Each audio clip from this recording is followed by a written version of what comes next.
Hey hi everyone, this is me Deepak Kumar Singh. आप सभी का स्वागत करता हूं पाथफाइंडर यूपीएससी में। तो बच्चों, हम सभी को मालूम है कि हमारी तैयारी में एनसीईआरटी का एक अहम रोल होता है, क्योंकि जो भी बच्चा एनसीईआरटी की तैयारी के बिना अपनी स्टडी स्टार्ट करता है तो उसका फाउंडेशन बेसिक कमज़ोर होने के कारण उसे बहुत स्ट्रगल करना पड़ता है अपनी पूरी तैयारी के समय।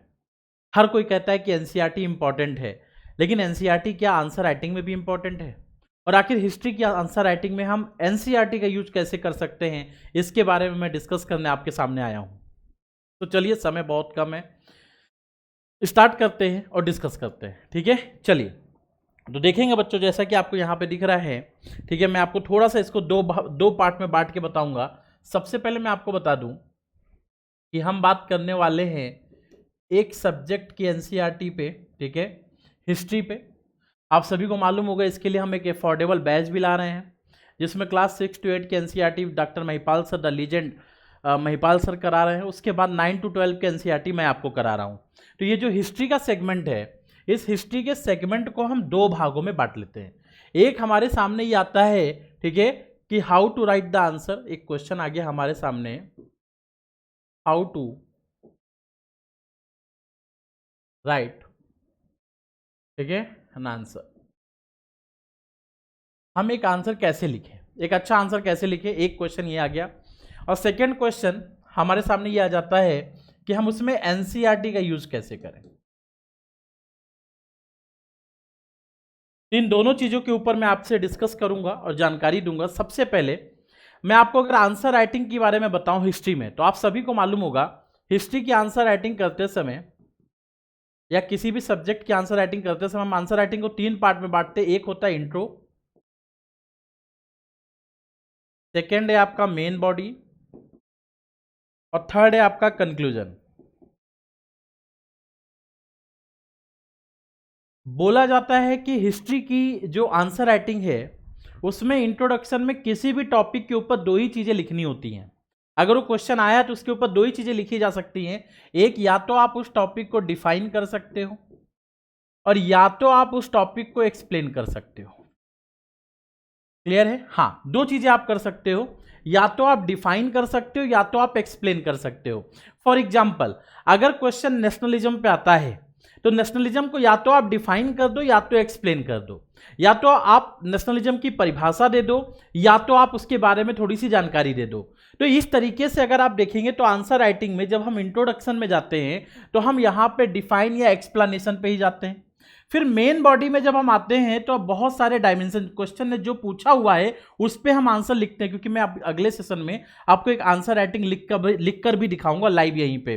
तो मेन बॉडी में कुछ चीजों का ध्यान रखना होता है, खासकर हिस्ट्री की एनसीईआरटी में। तो किन चीजों का ध्यान रखना होता है? सबसे पहली चीज जो है जिसका ध्यान रखना होता है बच्चों, वो ये है कि जब भी हम हिस्ट्री की आंसर राइटिंग करते हैं, क्लियर है, जब भी हम इतिहास का लेखन करते हैं या हिस्ट्री की आंसर राइटिंग करते हैं, तो सबसे पहली चीज जानते हैं हमारे सामने क्या आती है? The first and the most important, सबसे पहली चीज हमारे सामने आती है कि हम हिस्ट्री के आंसर राइटिंग में सबसे ज्यादा ध्यान दें कि हम यहां पर जो लैंग्वेज प्रयोग कर रहे हैं वो थोड़ा सा पैसिव वॉइस की लैंग्वेज प्रयोग करें। ये ग्रेजुएशन में भी पढ़ाया जाता है, दिल्ली यूनिवर्सिटी वगैरह सब जगह कि बहुत जगह बताया जाता है कि जब आप राइट करने जाओ, कुछ भी लिखने जाओ, तो पैसिव वॉइस का यूज करो। पैसिव वॉइस ही क्यों? आखिर क्या खास है पैसिव वॉइस में? एक्चुअल में क्या होता है कि पैसिव वॉइस का जब हम यूज करते हैं ना, तो हम मेन जो ऑब्जेक्ट है आपका, उसको हम पहले लेके चलते हैं। फॉर एग्जाम्पल, अगर किसी ने बोला कि इन इंडिया, ठीक है, in 19th century nationalism was started, ठीक है, या second phase of 19th century nationalism was started. लेकिन अगर हम ये लिख सकते हैं nationalism was started in the late या और second part of the 19th century, तो ये थोड़ा सा आपको अट्रैक्ट करेगा। तो यहाँ पे जो आपका आंसर राइटिंग में है, ये आपको थोड़ा पैसिव वॉइस पे फोकस करना रहता है। और दूसरा सबसे खास बात ये है कि जब भी आप आंसर राइटिंग करते हो, क्लियर है, खासकर आपकी जो हिस्ट्री की आंसर राइटिंग है, यहाँ पे आपको हमेशा एक ऐसा स्टोरी लिखना है जहां पे आप एक थर्ड पर्सन बन के आंसर लिखो। ठीक है, थर्ड पर्सन बन के आंसर लिखो। अब ये थर्ड पर्सन बन के क्यों? क्योंकि इतिहास में कभी भी ऐसे शब्द का प्रयोग मत करो कि आई सॉ या आपके कुछ पॉइंट्स है, क्योंकि हिस्ट्री में इतिहास रचा जा चुका है, वो पास्ट है। बीते हुए पलों को रेखांकित करना, हाईलाइट योर पास्ट ही आपका इतिहास है, आपकी हिस्ट्री है। तो वहां पे आप क्या कर सकते हो, वहां पे आप जब आंसर राइटिंग लिखोगे तो आप ऐसा लिखोगे जैसे आप किसी घटना को बता रहे हो, दो लोगों के बीच की बात को बता रहे हो। तो ये आंसर राइटिंग में बहुत जरूरी है, क्योंकि हिस्ट्री के आंसर राइटिंग में इन दो चीजों पे फोकस करना, ठीक है, इन दो चीजों पे फोकस करना, क्लियर है, बहुत इंपॉर्टेंट है। और फिर जब आप कंक्लूजन में आते हो तो कंक्लूजन में आप एक ही दो चीज जो है सबसे इंपॉर्टेंट है, एक तो आप एग्री करते हो कि जो भी हुआ है, ठीक है, उसके ऊपर आप लिख दो, और सेकेंड आप क्या कर सकते हो, वैल्यू एडिशन दे सकते हो, ठीक है। जैसे गांधी पे आंसर आया तो गांधी को हम अन्ना हजारे के साथ जोड़ सकते हैं, ठीक है। अगर कोई क्वेश्चन आया हुआ है एक्सट्रीमिज्म पे तो हम आज के एक्सट्रीमिस्ट आउटलुक के ऊपर जोड़ सकते हैं। अगर सावरकर के जी के ऊपर क्वेश्चन आया तो आज हम सावरकर को ऐड कर सकते हैं, आज प्रेजेंट टाइम में क्या चल रहा है उस चीज को लेकर। तो ये जो पार्ट है आपका, ये डिपेंड करता है आपकी प्रेजेंट नॉलेज क्या है, क्लियर है। हाँ, अब मैं आपको बताऊं कि इन पैटर्न पे इस तरीके से अगर आप कोई आंसर लिख रहे हो उसमें एनसीईआरटी कैसे यूज आप करोगे। तो सबसे पहली चीज बता दूं, एनसीईआरटी में कोई भी टॉपिक स्टार्ट होता है वो डेफिनेशन और एक्सप्लेनेशन से स्टार्ट होता है। लो भाई, डायरेक्ट आपका ठीक है टॉपिक जो है वो टॉपिक या तो आपको डिफाइन हुआ मिलता है या तो वो एक्सप्लेन मिलता है, ठीक है। सबसे पहली बात तो आपको मिल जाती है एनसीईआरटी में। जैसे आप कोई टॉपिक स्टार्ट करोगे, लाइक अगर आप क्लास 10th की एनसीईआरटी स्टार्ट करते हो कंटेम्प्रेरी वर्ल्ड की, तो पहला है कि rise of nationalism in Europe. तो सबसे पहले उन्होंने समझाया है, उन्होंने नए नए कीवर्ड्स को समझाया है, एक्सप्लेन किया है।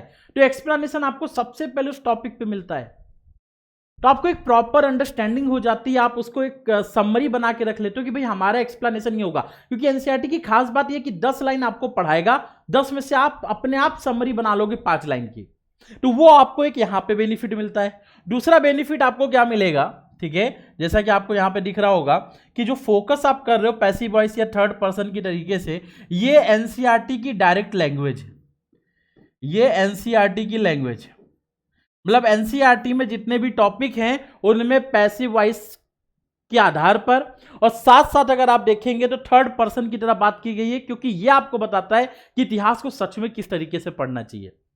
और सच बताओ तो इसीलिए एनसीईआरटी इंपॉर्टेंट है। एनसीईआरटी का बेसिक नहीं किया तो फिर आप एडवांस लेवल की कितनी भी किताबें पढ़ लो, आपको लिखना नहीं आएगा, आपको पेन चलाना नहीं आएगा। बहुत से बच्चे हैं जो तैयारी करते हैं लेकिन कहते सर हमसे आंसर नहीं लिखा जाता। क्यों नहीं लिखा जाता? क्योंकि आपका बेसिक कमजोर, आपका फाउंडेशन जो है वो स्टैब्लिश नहीं है, क्लियर है। तो यहां पे याद रखेंगे दोनों चीजें अगर आपको सीखनी है तो आप एनसीईआरटी को जब आप पढ़ोगे और एनसीईआरटी से आप शब्दों को निकाल कर आंसर लिखोगे तो एनसीईआरटी की लैंग्वेज बिल्कुल सेम है जो आपको इन दोनों जगहों पे हेल्प करेगी।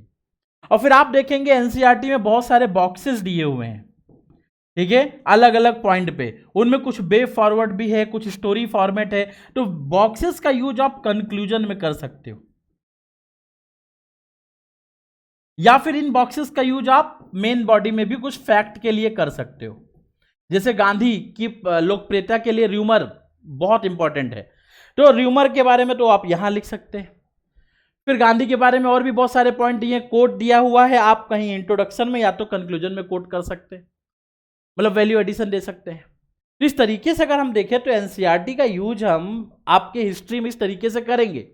तो ये तो एक बेसिक हुआ जो मैं आपको बता रहा हूं कि एनसीईआरटी हमारे लिए कितना इंपॉर्टेंट है और एनसीईआरटी से किस प्रकार से हम लिखना सीखते हैं। जिसमें मैं आपको एक बहुत अच्छा एक एग्जांपल देना चाहूंगा, एक हिंट देना चाहूंगा, आपको भी मालूम हो। फॉर एग्जांपल हमने देखा होगा नेशनलिज्म,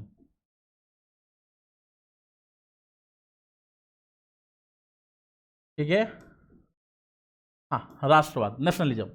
अब हम सभी को मालूम है कि नेशनलिज्म इंडिया में जो स्टार्ट हुआ, ठीक है, वो 1857 की क्रांति के बाद में करीब 1860 से एक लेवल पे लोगों की आवाज स्टार्ट हुई, लोगों ने अपना ओपिनियन देना स्टार्ट किया, ठीक है, हाँ, ओपिनियन देना स्टार्ट किया, एक आवाज उठी।